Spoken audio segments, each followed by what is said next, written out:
चूहिया का स्वयंवर पंचतंत्र की कहानी। गंगा नदी के किनारे एक तपस्वियों का आश्रम था। वहाँ याज्ञवल्क्य नाम के मुनि रहते थे। मुनिवर एक नदी के किनारे जल लेकर आचमन कर रहे थे कि पानी से भरी हथेली में ऊपर से एक चूहिया गिर गई। उस चूहिया को आकाश में बाज लिए जा रहा था। उसके पंजे से छूटकर वह नीचे गिर गई।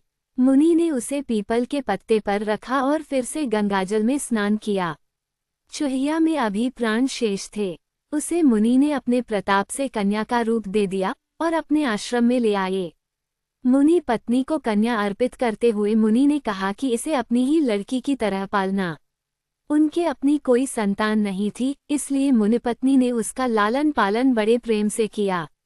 12 वर्ष तक वह उनके आश्रम में पलती रही।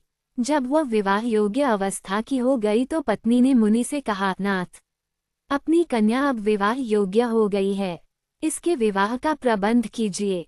मुनि ने कहा, मैं अभी आदित्य को बुलाकर इसे उसके हाथ सौंप देता हूँ। यदि इसे स्वीकार होगा तो उसके साथ विवाह कर लेगी, अन्यथा नहीं। मुनि ने ये त्रिलोक का प्रकाश देने वाला सूर्य प्रतिरूप से स्वीकार है। पुत्री ने उत्तर दिया, तात, ये तो आग जैसा गर्म है, मुझे स्वीकार नहीं। इससे अच्छा कोई वर बुलाइए। मुनि ने सूर्य से पूछा कि वह अपने से अच्छा कोई वर बतलाए। सूर्य ने कहा, मुझसे अच्छे मेघ हैं, जो मुझे ढककर छिपा लेते हैं। मुनि ने मेघ को बुलाकर पूछा, क्या ये तुझे स्वीकार है? कन्या ने कहा, ये तो बहुत काला है, इससे भी अच्छे किसी वर को बुलाओ। मुनि ने मेघ से भी पूछा कि उससे अच्छा कौन है। मेघ ने कहा, हमसे अच्छी वायु है, जो हमें उड़ाकर दिशा दिशाओं में ले जाती है। मुनि ने वायु को बुलाया और कन्या से स्वीकृति पूछी। कन्या ने कहा, तात, ये तो बड़ी चंचल है, इससे भी किसी अच्छे वर को बुलाओ।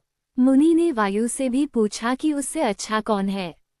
वायु ने कहा, मुझसे अच्छा पर्वत है, जो बड़ी से बड़ी आंधी में भी स्थिर रहता है।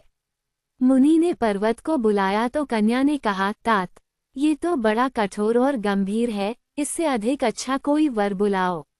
मुनि ने पर्वत से कहा कि वह अपने से अच्छा कोई वर सुझाए। तब पर्वत ने कहा, मुझसे अच्छा चूहा है, जो मुझे तोड़कर अपना बिल बना लेता है। मुनि ने तब चूहे को बुलाया और कन्या से कहा, पुत्री, यह मूषकराज तुझे स्वीकार हो तो इससे विवाह कर ले। मुनिकन्या ने मूषकराज को बड़े ध्यान से देखा। उसके साथ उसे विलक्षण अपनापन अनुभव हो रहा था।